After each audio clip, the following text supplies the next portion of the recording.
ठीक है, प्रिजर्वेशन नहीं। इसी तरीके से why we send children to school, तो ग्रूमिंग की जगह एजुकेशन लिख देते हैं, ठीक है। तो आपका बेस्ट आंसर क्या है, एजुकेशन।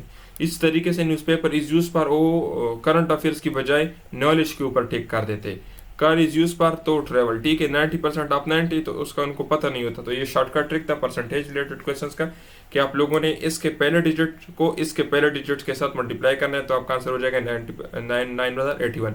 इस तरीके से अगर पूछे 30% आप 30, तो देखिए इसको इसके साथ मल्टीप्लाई करें 33।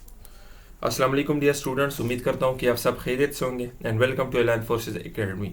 मैं आपका इंस्ट्रक्टर डॉक्टर सदीद एहसन।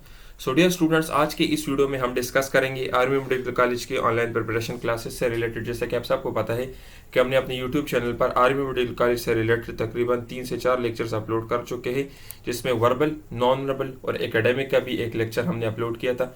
आज का लेक्चर भी हमारा आर्मी मेडिकल कॉलेज के उसी सीरीज से रिलेटेड होने वाला है। सो आज के लेक्चर में हम डिस्कस करेंगे, सबसे पहले देखिए टेस्ट पैटर्न। हर लेक्चर में मैं आपको बताता हूँ।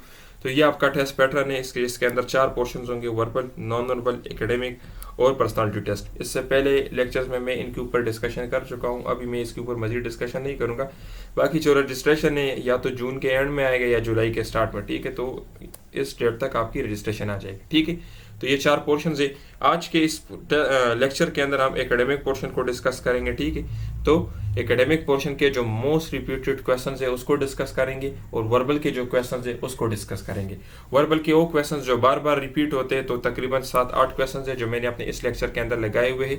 तो देखिए सबसे पहला क्वेश्चन क्या है कि व्हाई वी बॉयल मिल्क, हम मिल्क को क्यों बॉयल करते हैं। ये क्वेश्चन अक्सर इनिशियल टेस्ट में आता है। तो आपका ऑप्शन होगा टू किल जर्म्स, ठीक है, टू किल जर्म्स, ये आपका आंसर होगा वहां पर, ठीक है। ये एमसीक्यूज की फॉर्म में आएगा। नेक्स्ट आपसे क्वेश्चन पूछा जाता है कि why we send children to school, तो आपका आंसर होगा फॉर ग्रूमिंग, ठीक है।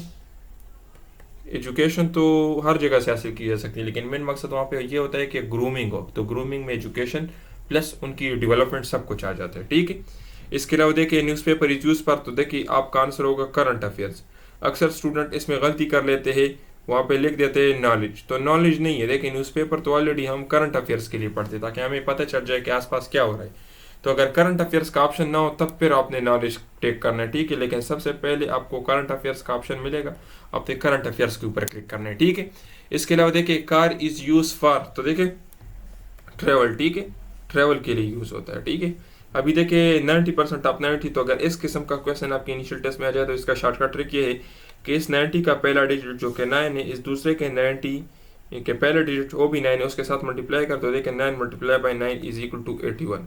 इसी तरीके से अगर आपसे पूछे कि 30% आप 30, तो आपका आंसर क्या होगा, 30% आप 30। किस तरीके से मालूम करना है, इसको इसके साथ मल्टीप्लाई करें, 3 multiply by 3 is equal to 9, ठीक है। तो इस तरह से आप लोगों ने मालूम करना है। बाकी नेक्स्ट क्वेश्चन क्या है, 2 + 2/2।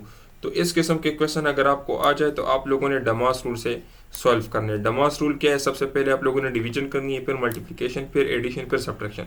तो इसमें सबसे पहले हम डिवीजन कर लेंगे, तो 2 को अगर हम 2 पे डिवाइड कर ले तो हमारे पास आ जाएगा 1। फिर उसके बाद एक मल्टीप्लिकेशन नहीं है तो हम एडिशन करेंगे, तो 2 + 1 इज इक्वल टू 3। तो इसका आंसर आपके पास क्या हो जाएगा, 2 + 2/2 इज इक्वल टू 3, ठीक है। इससे हमारे पास 1 आ जाएगा, 2 + 1 इज इक्वल टू 3। तो ये आपके वर्बल के मोस्ट कॉमन रिपीटेड क्वेश्चन है। ये हर इनिशियल टेस्ट में आते हैं, लेकिन इसमें स्टूडेंट्स ज़्यादातर क्वेश्चंस को गलत करते हैं, क्योंकि वो यहाँ पर टू किल जर्म्स की बजाय प्रिजर्वेशन लिख देते हैं कि मिल्क को स्टोर करने के लिए हम उसको बॉयल करते हैं।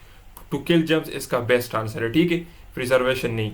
इसी तरीके से why we send children to school, तो ग्रूमिंग की जगह एजुकेशन लिख देते हैं, ठीक है। तो आपका बेस्ट आंसर क्या है, एजुकेशन। इस तरीके से न्यूज़पेपर इज यूज पर वो करंट अफेयर्स की बजाय नॉलेज के ऊपर टिक कर देते हैं। कार इज यूज पर तो ट्रेवल, ठीक है। 90% आप 90, तो उसका उनको पता नहीं होता। तो ये शॉर्टकट ट्रिक था परसेंटेज रिलेटेड क्वेश्चंस का, कि आप लोगों ने इसके पहले डिजिट को इसके पहले डिजिट के साथ मल्टीप्लाई करना है, तो आपका आंसर हो जाएगा 981।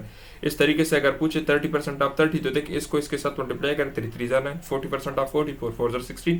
तो इस तरीके से आप लोगों ने मालूम करना है, ठीक है। इसी तरीके से देखें ये वाला क्वेश्चन 2 + 2/2, ये हमने डमास रूल से सॉल्व किया। डमास रूल में क्या है, सबसे पहले हमने डिवीजन करना है, फिर उसके बाद मल्टीप्लिकेशन करना है, फिर एडिशन करना है, फिर सब्ट्रैक्शन करना है।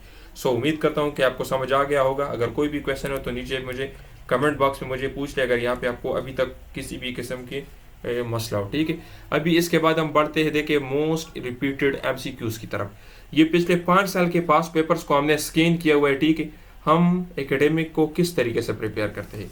हमारे पास पिछले 5 साल के जो पास पेपर्स हैं उनको हम स्कैन करते हैं, वहाँ से जो टॉपिक्स इंपॉर्टेंट हो, जिस तरह यहाँ पे देखिए एमसीक्यूज हर्ट के ऊपर जितने भी एमसीक्यूज आए हैं पिछले 5 साल में, तो उन सब को हमने एक जगह पे इस वीडियो के अंदर कंपाइल किया है। इसी तरीके से फिर उसके बाद देखिए गैल्वेनोमीटर के ऊपर जितने एमसीक्यूज आए तो सारे के सारे इस लेक्चर के अंदर हमने दिए, और मैग्नेटिक फ्लक्स के ऊपर।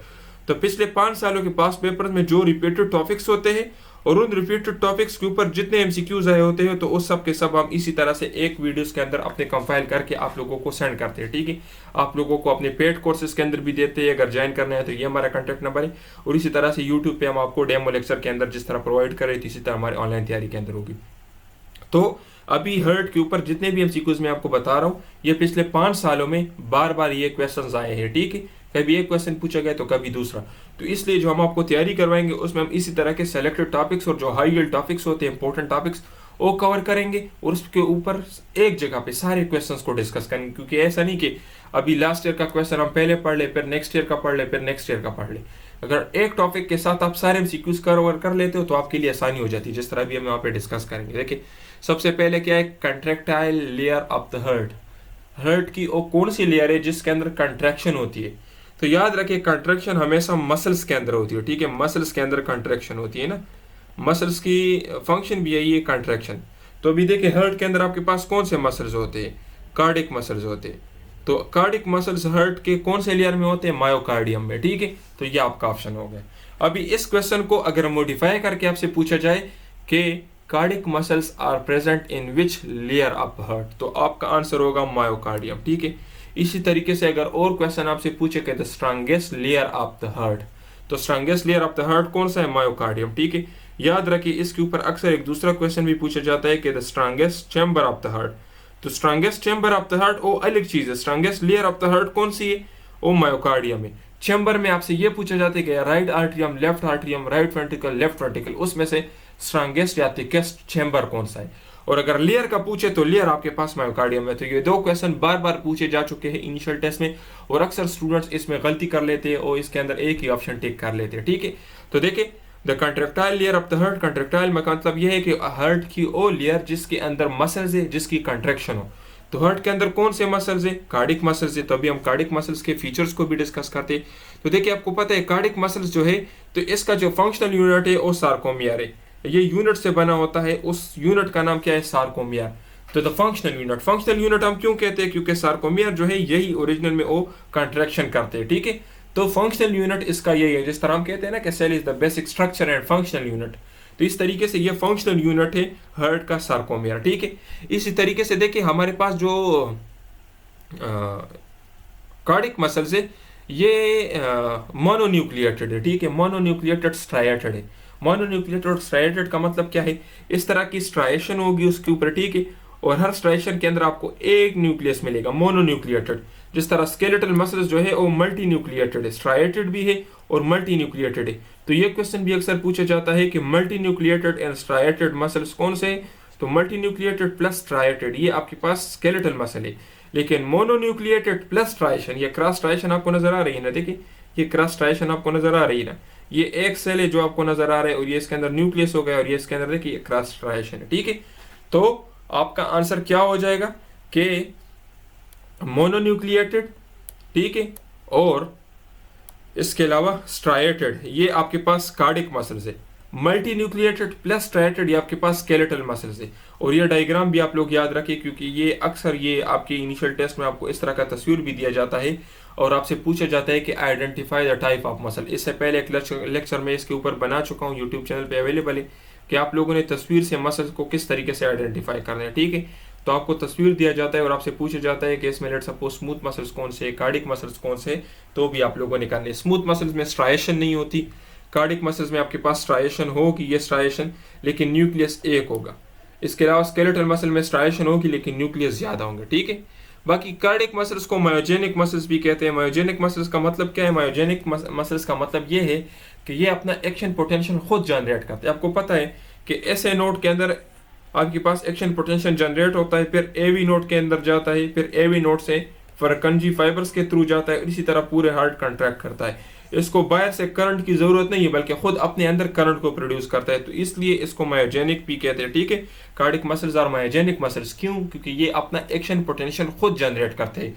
तो अगर आपसे पूछे कि आइडेंटिफाई द मायोजेनिक मसल, इस तरह का डायग्राम आपको दिया हो और आपसे पूछे कि मायोजेनिक मसल्स कौन से, तो मायोजेनिक मसल्स का मतलब ये है कि कार्डिक मसल्स, ठीक है। और क्यों myogenic muscles? Because they can produce their own action potential, they do not need the input, ठीक है। तो ये खुद अपने एक्शन पोटेंशियल जनरेट करते हैं। बाकी एस ए नोड के अंदर आपके पास जनरेट होता है, ए बी नोड में जाता है, ए बी नोड से फर्कंजी फाइबर्स के अंदर जाता है, तो इसलिए एस ए नोड को हम pacemaker of the heart भी कहते हैं, क्योंकि ये हार्ट की जो इलेक्ट्रिक एक्टिविटी है उसको डिटरमाइन करता है, ठीक है। तो pacemaker of the heart कौन सा है? S A node. अगर एस ए नोड काम करना छोड़ दे तो फिर ए बी नोड होगा, अगर ए बी नोड भी काम करना छोड़ दे तो फिर फर्कंजी फाइबर्स होगा, ठीक है। तो pacemaker of the heart कौन सा होता है? जिसकी एक्शन पोटेंशियल कैपेसिटी सबसे ज्यादा हो, तो यहाँ पर एस ए नोड की सबसे ज्यादा होती है, ठीक है। और याद रखिए अक्सर एक दूसरा क्वेश्चन भी पूछा जाता है कि ए बी नोड कहाँ पे है। ये क्वेश्चन आप लोगों के ऊपर मैं छोड़ता हूँ, आप लोग मुझे नीचे कमेंट्स में बताएं कि ए बी नोड का लोकेशन कहाँ पे है, ठीक है। तो अक्सर स्टूडेंट्स इसमें कंफ्यूज हो जाते हैं, वो कहते हैं कि एस ए नोड आर्टरिया के अंदर है, आर्ट्रियम के अंदर, और ए बी नोड वेंट्रिकल के अंदर है। तो याद रखिए ये दोनों आपके पास आर्ट्रियम के अंदर है, ठीक है, राइट आर्ट्रियम के अंदर है। तो ये चीज़ें आपके लेफ्ट आर्ट्रियम के अंदर है, ठीक है। तो ये चीज़ें आपके लिए बहुत कंसेप्चुअल होने वाली है, इसके ऊपर आप लोग ध्यान से देखें, ठीक है। लेफ्ट आर्ट्रियम के अंदर आपके पास देखिए स्टार्ट में आपके पास एस ए नोड होता है, बाकी जहाँ पर आर्टरीलो वेंट्रिकुलर जंक्शन है ना, वहाँ पे आपके पास ए बी नोड होता है। तो ये दोनों आपके पास लेफ्ट आर्ट्रियम के अंदर होते हैं, ठीक है, वेंट्रिकल के अंदर नहीं होते। तो अक्सर ये ए बी नोड में स्टूडेंट्स कंफ्यूज हो जाते हैं कि ये तो आपके पास वेंट्रिकल के अंदर है। तो ये आपका हो गया सबसे पहला क्वेश्चन, ठीक है। कंट्रैक्टाइल लेयर ऑफ हार्ट कौन सा है? Myocardium. Strongest layer of the heart कौन सा है? Strongest layer of the heart भी मायोकार्डियम है। थिकेस्ट लेयर कौन सा है? अगर थिकेस्ट लेयर का पूछे तो देखिए थिकेस्ट लेयर और स्ट्रॉन्गेस्ट लेयर्स में आपने कंफ्यूज नहीं हुआ। थिकेस्ट लेयर आपके पास कौन सा है? लेफ्ट फ्रंटिकल। ये आगे मैं आपको एक्सप्लेन करता हूँ। तो ये आपका हो गया ये कार्डिक मसल्स। ये कार्डिक मसल्स हमारे पास देखिए मोनोन्यूक्लिएटेड होते हैं और स्ट्राइएटेड होते हैं। स्केलेटल मसल्स हमारे पास मल्टीन्यूक्लिएटेड और स्ट्राइएटेड होते हैं। स्मूथ मसल्स हमारे पास उसमें स्ट्राइएशन नहीं होते, ठीक है। तो ये सारे पॉइंट्स अपने साथ लिखते जाए, यही आपके एमसीक्यूज है जो टेस्ट में आएंगे, ठीक है। कार्डिक मसल्स को मायोजेनिक मसल्स भी कहते हैं क्योंकि अपना एक्शन पोटेंशियल खुद जनरेट कर सकते हैं। एसए नोड में एक्शन पोटेंशियल जनरेट होता है, एवी नोड में जाता है, एवी नोड से फर्कंजी फाइबर्स में जाता है। एसए नोड को pacemaker of the heart भी कहते हैं। इसके अलावा एसए नोड और एवी नोड दोनों लेफ्ट एट्रियम में होते हैं, ठीक है। तो ये आपके हो गए इस एक पेज के ऊपर एमसीक्यूज। और ये सारे एमसीक्यूज जो जहाँ पे मैं आपको बता रहा हूँ ना, ये पिछले 5 साल में बार बार रिपीट हो चुके हैं, सारे वही पॉइंट्स हैं। अभी देखिए नेक्स्ट क्या है, देखिए ये मैंने यहाँ पे आपको हार्ट शो किया है। हार्ट के ऊपर आपको एक लेयर नजर आ रहा है, देखिए एक थैली की तरह, शापर की तरह आपको नजर आ रहा है, इसको कहते हैं पेरिकार्डियम। ये एक शापर की तरह स्ट्रक्चर होता है जिसके अंदर हार्ट पड़ा होता है, ठीक है। तो अभी इसके अंदर और हम देखते हैं, अभी इसकी यहाँ से मैंने क्रॉस सेक्शन लिए ना, यहाँ से मैंने हार्ट को कट करके आपको दिखाया था, ठीक है। तो देखिए सबसे पहली चीज ये जो बाहर आपको पाउच नजर आ रहा है ना, तो ये पेरिकार्डियम है, ठीक है। ये जो व्हाइट नजर आ रहा है आपको, ये चीज है। पेरिकार्डियम के दरमियान एक फ्लूइड होता है जिसको कहते हैं पेरिकार्डियल फ्लूइड। जिस तरह हम गाड़ी में मोबाइल डालते हैं ना, मोबिलिन वगैरह डालते हैं, मोबाइल डालते हैं, तो इसका काम यही है लुब्रिकेशन, कि ये हार्ट की मूवमेंट को स्टेबल करे, स्टेबलाइज करे, ठीक है। पेरिकार्डियम का मतलब मकसद क्या है, इसके अंदर हार्ट पड़ा हुआ है, हार्ट मूवमेंट करता है लेकिन ये अपनी जगह फिक्स है। तो ये हार्ट को एक जगह पे फिक्स रखा होता है इसने, और इसके अंदर फ्लूइड होता है तो हार्ट की स्मूथ मूवमेंट होती है, ठीक है। तो देखिए सबसे बाहर क्या है, pericardium. Pericardium is the protective layer, ठीक है। तो याद रखिए ये क्या है, protective layer. The outer protective layer of the heart is pericardium. फिर देखिए आपके पास हार्ट के 3 लेयर्स आ जाते हैं, ठीक है। तो सबसे जो आपके पास बाहर वाला लेयर होता है, ठीक है, वो कौन सा है, तो सबसे बाहर वाला लेयर आपके पास आ जाता है पेरिकार्डियम, ठीक है। पेरिकार्डियम के बाद पेरिकार्डियल कैविटी आ जाती है, ठीक है। पेरिकार्डियल कैविटी के बाद ये देखिए, ये तो बाहर की चीज है ना। अभी हार्ट के जो ओरिजिनल स्ट्रक्चर है वो ये 3 है। सबसे पहले एपिकार्डियम है, ठीक है। फिर उसके बाद मायोकार्डियम है। मायोकार्डियम के ऊपर आपके पास कार्डिक मसल्स होते हैं, और ये सबसे देखिए थिकेस्ट लेयर, देखिए थिकनेस किसकी ज्यादा है, इसकी है ना, तो इसलिए ये सबसे स्ट्रॉन्गेस्ट लेयर भी है और ये सबसे थिकेस्ट वर है, ठीक है। तो स्ट्रॉन्गेस्ट लेयर कौन सा है आपके पास, मायोकार्डियम, ठीक है, और थिकनेस भी इसकी ज्यादा है। बाकी चैम्बर की अगर बात करें तो सबसे स्ट्रॉन्गेस्ट चैम्बर कौन सा है, लेफ्ट वेंट्रिकल, ठीक है। इसी तरीके से थिकेस्ट वाल कौन सा है, थिकेस्ट वाल, देखिए यहाँ पे थिकनेस इसकी सबसे ज्यादा है। फिर सबसे अंदर आपके पास होता है एंडोकार्डियम, ठीक है। तो ये 3 लेयर्स हो गए। देखिए लेट सपोज अगर मैं इस तरह का हार्ट ड्रा कर लूँ ना आपके सामने, ये मैंने लेट सपोज, खैर ड्राइंग तो मेरी इतनी अच्छी नहीं है, अगर मैंने हार्ट ड्रा किया और यहाँ से मैं ये उठा लूँ तो सबसे अंदर मेरे पास कौन सा होगा, सबसे अंदर मेरे पास होगा विच लेयर, एंडोकार्डियम, ठीक है। एंडोकार्डियम के बाद कौन सा होगा, मायोकार्डियम। मायोकार्डियम के बाद क्या होगा, एपिकार्डियम। फिर यहाँ पे पेरिकार्डियल फ्लूइड होगा। फिर पेरिकार्डियल फ्लूइड के बाहर आपके पास पेरिकार्डियम होगा, ठीक है। तो pericardium is the outer protective pouching, ठीक है। और हार्ट का जो आउटर लेयर है वो कौन सा है, एपिकार्डियम, ठीक है। तो अगर आपसे पूछे कि the outer layer of the heart, तो एपिकार्डियम, क्योंकि ये तो हार्ट का अपना लेयर है ना। और अगर आपसे पूछे कि the outer protecting pouch of the heart is, तो पेरिकार्डियम, क्योंकि पेरिकार्डियम हार्ट का स्ट्रक्चर नहीं है, हार्ट के मसल्स के अंदर नहीं है, बल्कि हार्ट के बाहर एक अलग स्ट्रक्चर है, ठीक है।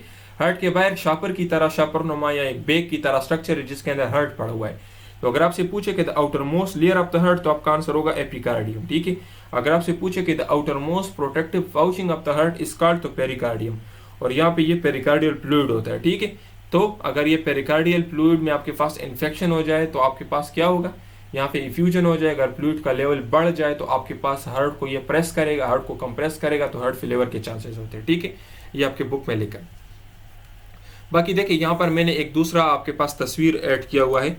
तो ये तस्वीर आपके लिए बहुत इंपॉर्टेंट है, ये डायग्राम आपके लिए बहुत इंपॉर्टेंट है। क्यों इंपॉर्टेंट है, सबसे पहले तो इसमें लेबलिंग हुई है।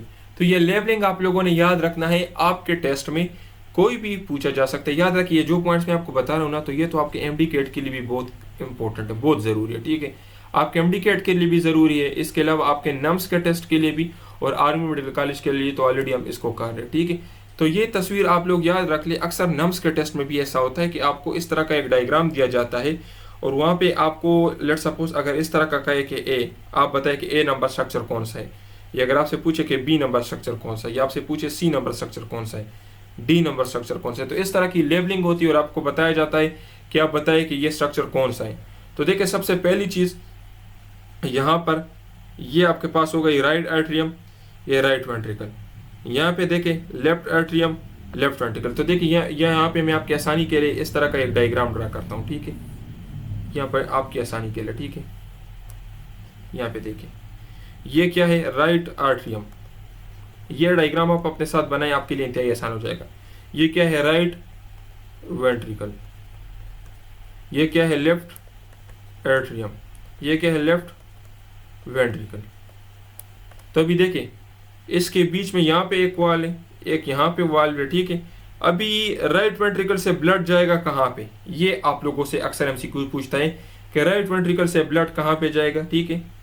तो ये, और लेफ्ट वेंट्रिकल से ब्लड कहाँ पे जाएगा, ये। तो ये दो स्ट्रक्चर मैंने बना लिया, ठीक है। तो राइट वेंट्रिकल से आप देखें ये यहाँ पे आपके पास आ रहा है, ठीक है। क्या है, पल्मोनरी आर्टरी में, ठीक है। राइट वेंट्रिकल से कहाँ पे आएगा, पल्मोनरी आर्टरी में, ठीक है। यहाँ से आएगा, लेफ्ट वेंट्रिकल से आएगा एओर्टा में, ठीक है। एओर्टा से फिर आपके पास कहाँ पे जाएगा, आगे के जो स्ट्रक्चर्स है वहाँ पे जाएगा, ठीक है। तो देखिए राइट एट्रियम से ब्लड आएगा राइट वेंट्रिकल में, राइट वेंट्रिकल से जाएगा पल्मोनरी आर्टरी में, पल्मोनरी आर्टरी से जाएगा लंग्स में, ठीक है। लंग से दोबारा फिर यहाँ पे आएगा, ठीक है। ये हो गया। तो देखिए लंग से ब्लड आएगा कहाँ पे, लेफ्ट एट्रियम में। लेफ्ट एट्रियम में ब्लड आ गया तो फिर यहाँ से आएगा नीचे लेफ्ट वेंट्रिकल में, लेफ्ट वेंट्रिकल से जाएगा एओर्टा में, एओर्टा से जाएगा पूरी बॉडी में, ठीक है। तो ये मैंने एक सिंपल सा डायग्राम आपके लिए बना लिया। अभी इसकी मदद से हम इंतहाई आसानी से सॉल्व करेंगे। तो देखें एक वाल यहाँ पे है, एक वाल यहाँ पे है, एक वाल यहाँ पे हो गया, एक वाल यहाँ पे हो गया, ठीक है। तो अभी इनके वाल्स के हम नाम याद करेंगे, ठीक है, क्योंकि ये वाल्स आपके लिए इंपॉर्टेंट है। तो देखिए डियर स्टूडेंट्स, अभी यहाँ पे मैं आपको वाल्स बताता हूँ। ये 4 वाल्स है, 1 2 3 4, एक एक मैं आपको बताता हूँ। सबसे पहले राइट एट्रियम और राइट वेंट्रिकल के दरमियान जो वाल्व है इसको कहते हैं ट्राइकस्पिड, ठीक है। ट्राइकस्पिड, ट्राइकस्पिड वाल्व, ठीक है। यहाँ पे आपको नजर आ रहा है ना, ट्राइकस्पिड वाल्व, ठीक है। यहाँ पे देखें लेफ्ट एट्रियम और लेफ्ट वेंट्रिकल के दरमियान जो वाल्व इसको कहते हैं बाई कस्पिड, ठीक है। बाई कस्पिड, या और क्या कहते हैं इसको कहते हैं माइट्रल वाल्व, ठीक है। बाइकस्पिड और माइट्रल वाल्व, ठीक है। ये हो गया। बाकी उसके बाद आप लोग देख लें, यहाँ पे आपको जो नजर आ रहा है कि राइट वेंट्रिकल और पल्मोनरी आर्टरी के दरमियान जो वाल्व है इसको क्या कहते हैं, इसको आप लोगों क्या कहेंगे, इसको कहेंगे पल्मोनरी वाल्व, ठीक है, क्योंकि पल्मोनरी आर्टरी के बीच में ना पल्मोनरी वाल्व, ठीक है। तो अगर आपसे पूछे कि the valve between the right ventricle and pulmonary artery is, तो पल्मोनरी वाल्व, ठीक है। इस तरीके से अगर आपसे पूछे कि लेफ्ट वेंट्रिकल और एओर्टा के दरमियान में जो वाल्व है उसको क्या कहता है, तो ये आपके पास क्या है, एओर्टिक वाल्व। ठीक है, एओर्टा और लेफ्ट वेंट्रिकल के दरमियान में एओर्टिक वाल्व, राइट वेंट्रिकल और पल्मोनरी आर्टरी के दरमियान में पल्मोनरी वाल्व। ठीक है, तो ये सारे आपके वाल्व्स हो गए। ठीक है, अभी राइट एट्रियम में ब्लड कहाँ से आता है देखे तो ये सुपीरियर वेना केवा और इंफीरियर वेना केवा में राइट वेंट्रिकल राइट आर्टरियम के अंदर ब्लड आता है सुपीरियर वेना केवा से। ठीक है, और इंफीरियर वेना केवा से। यहाँ से ब्लड आ जाएगा राइट वेंट्रिकल में, राइट वेंट्रिकल से पल्मोनरी आर्टरी के थ्रू चला जाएगा लंग्स में। ठीक है, ये सारे आपके एमसीक्यूज है। लंग्स में ब्लड की ऑक्सीजनेशन हो जाएगी, फिर आ जाएगा लेफ्ट आर्टरियम में, लेफ्ट आर्टरियम से ब्लड आ जाएगा लेफ्ट वेंट्रिकल में, लेफ्ट वेंट्रिकल से ब्लड चला जाएगा एओर्टा में, एओर्टा से ब्लड चला जाएगा पूरे बॉडी में। ठीक है, तभी आप मुझे बताएं कि सबसे ज्यादा प्रेशर कहाँ पे होगा, क्योंकि जाहिर सी बात है लेफ्ट वेंट्रिकल से ब्लड जाएगा एओर्टा में और यहाँ से ब्लड जाएगा पूरी बॉडी में, तो इसलिए सबसे थिक सबसे स्ट्रांगेस्ट लेयर ऑफ हार्ट कौन सा है, लेफ्ट वेंट्रिकल। क्यों? क्योंकि ये ब्लड को पंप करता है पूरी बॉडी के। ठीक है, तो पूरी बॉडी को अगर देखें आपके बाल में भी ब्लड जाएगा और आपके नीचे नाखून में भी ब्लड जाएगा, तो इसको कितनी जोर लगानी पड़ेगी। तो इसलिए सबसे जो स्ट्रांगेस्ट लेयर है ना वो लेफ्ट वेंट्रिकल है। ठीक है, तो अगर आपसे क्वेश्चन पूछा जाए कि the strongest chamber of the heart, तो लेफ्ट वेंट्रिकल। अगर आपसे क्वेश्चन पूछा जाए कि which artery has the highest pressure, तो एओर्टा के अंदर सबसे हाईएस्ट प्रेशर होगा। ठीक है, इसी तरीके से देखिए और भी यहाँ पर हम एमसीक्यूज को डिस्कस करते हैं, तो ये सारे तो आपके हो गए। ठीक है, तो देखिए ये आपके पास सुपीरियर वेना केवा आपको नजर आ रहा है, मैंने आपको डिस्कस कर लिया superior vena cava, right atrium, ये राइट वेंट्रिकल हो गया। ये देखिए ये आपके पास ट्राइकस्पिड वाल्व हो गया, ये आपके पास पल्मोनरी वाल्व हो गया, ये आपके पास एओर्टिक वाल्व होगा, ये माइट्रल या बाइकैप्सिड वाल्व होगा, ये लेफ्ट एट्रियम हो गया, ये लेफ्ट वेंट्रिकल। ठीक है, ये तो आपके हो गए। अब ये आपके पास एओर्टा है, ये अक्सर एओर्टा का स्ट्रक्चर आपको बताया जाता है कि आप आइडेंटिफाई कर लें, इसके ऊपर इस तरह से ए लिखा होता है कि आइडेंटिफाई द लेबल स्ट्रक्चर। ठीक है, तो ये हो गया। अभी आप लोग अगर मैं आपको असाइनमेंट दे दूं कि आप मुझे बताएं कि पल्मोनरी आर्टरी कितने है, क्योंकि ये जब हम जिस टाइम इनिशियल टेस्ट दे रहे थे ना, तो उस टाइम ये क्वेश्चन हमारे टेस्ट में आता कि पल्मोनरी आर्टरीज कितने होते हैं। ठीक है, तो ये आप लोग का असाइनमेंट है, पल्मोनरी आर्टरीज कितने हैं और पल्मोनरी वेन्स कितने हैं। आगे लेक्चर में मैं आपको बताता हूँ, लेकिन ये आप लोग का असाइनमेंट है, आप लोग चेक कर लें। यहाँ पे देखिए आपको नजर आ रहे हैं ना, ये देखिए ये पल्मोनरी वेन्स आपको नजर आ रहे हैं, दो ये हो गए और दो ये हो गए। पल्मोनरी आर्टरीज एक ये है एक ये है, तो हर लंग के लिए दो पल्मोनरी वेन्स होते हैं और एक पल्मोनरी आर्टरी होते हैं। तो अगर आपसे पूछे कि पल्मोनरी आर्टरीज कितने हैं तो दो, अगर पूछे कि पल्मोनरी वेन्स कितने हैं तो चार। ये सारे स्ट्रक्चर्स आप लोग की किताब में दी गई होती है, लेकिन अक्सर लिखा नहीं होता इसको, तो आप इसमें फिर कंफ्यूज हो जाते हैं। तो अभी तक आपको समझ आ गया, अगर कोई भी क्वेश्चन हो तो आप पूछ सकते। देखिए इंतहाई आसानी से ये डायग्राम मैंने आपके लिए बना लिया है, अगर ये डायग्राम आपको याद हो ना तो कोई भी क्वेश्चन आपसे गलत नहीं होगा। सो डियर स्टूडेंट्स, अगर आप हमारा कंप्लीट कोर्स बाय करना चाहते हो जिससे हम आपको टेस्ट की 100% गारंटी देंगे और कंप्लीट आपको तैयारी करवाएंगे, जिस तरह इस वीडियो के अंदर मैंने आपको कुछ क्वेश्चन समझा दिए हैं, तो उसके अंदर हमारे फुल कोर्स के अंदर क्या होगा, वर्बल की 13 टाइप्स आपको एक्सप्लेन कराऊंगा, शॉर्टकट ट्रिक समझाऊंगा, नॉन वर्बल की 5 टाइप्स आपको करवाऊंगा, शॉर्टकट ट्रिक समझाऊंगा। और हमारी वीडियोस के अंदर तकरीबन 250 क्वेश्चन है जिनके ऊपर हमने लेक्चर्स बनाए हैं, और वही 250 क्वेश्चन आपके टेस्ट के अंदर आएंगे। यहाँ से आपके टेस्ट के 84 क्वेश्चन वर्बल के और 64 क्वेश्चन नॉन वर्बल के 100% सेम टू सेम आएंगे।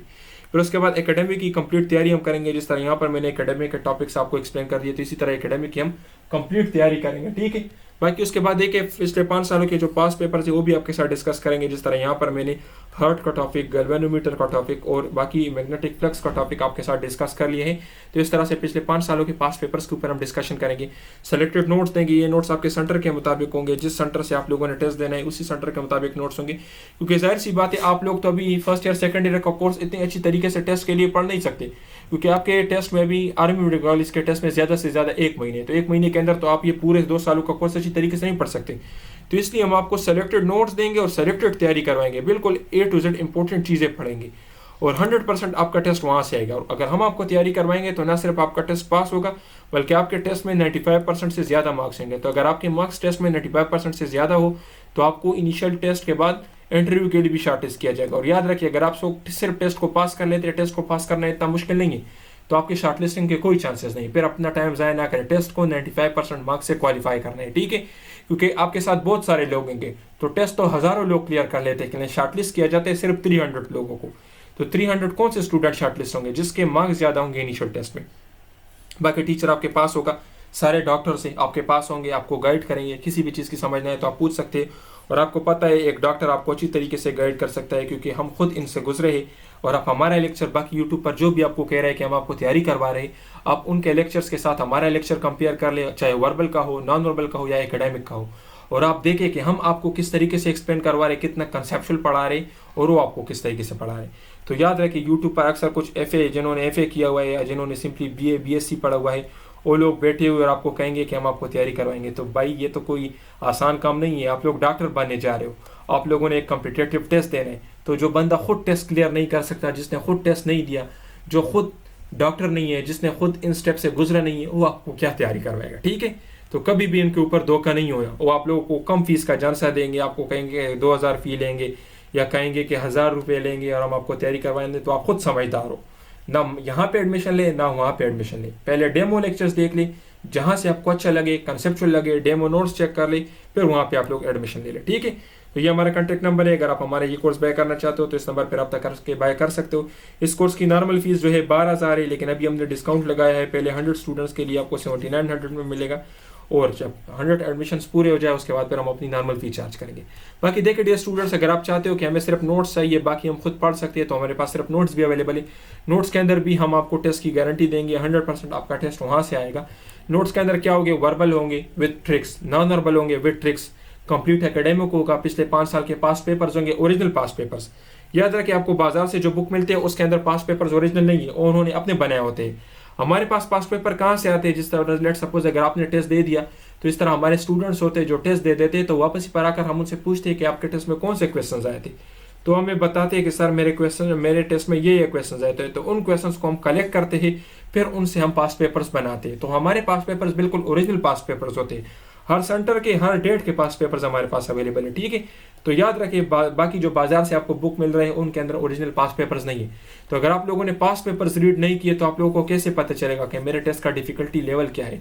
इस तरह इस वीडियो के अंदर मैंने पास पेपर के क्वेश्चंस आपको समझा दिए। तो क्वेश्चंस कंसेप्चुअल भी आते हैं, इजी भी होते हैं और कंसेप्चुअल भी होते हैं। इस तरह के क्वेश्चंस होते हैं जो आपको तो बाजार लग रहे होते हैं कि ये तो आसान है, लेकिन उसके अंदर कंसेप्ट भरा होता है, खासकर फिजिक्स, केमिस्ट्री और इंग्लिश के अंदर। बाकी सेलेक्टेड नोट्स भी आपको मिलेंगे इसमें। ठीक है, आपके सेंटर के मुताबिक टीचर सपोर्ट भी मिलेंगे। इसमें डिफरेंस ये है कि इसके अंदर लेक्चर्स नहीं होंगे, जस्ट आपको कंप्लीट नोट्स मिलेंगे। लेक्चर्स के अंदर जो चीज़ें हम पढ़ाते हैं वही नोट्स मिलेंगे। इस कोर्स की नॉर्मल फीस जो है 5500 है। इस नोट्स की अभी आपको 3000 का मिलेगा। पहले 50 स्टूडेंट्स को ये 3000 में मिलेगा, और इससे भी हम आपको टेस्ट की 100% गारंटी देंगे। डेमो नोट्स अवेलेबल है। अब डेमो नोट्स आपको डिस्क्रिप्शन में मिल जाएंगे या नीचे आप हमें मैसेज कर ले, ये हमारा नंबर है, इस पे आप लोगों ने मैसेज करना है। ठीक है, इस नंबर पे मैसेज कर ले, हम आपको डेमो नोट्स दे देंगे। अगर आपको पसंद आ जाए उसके बाद आप हमारे कंप्लीट नोट्स बाय कर लेना।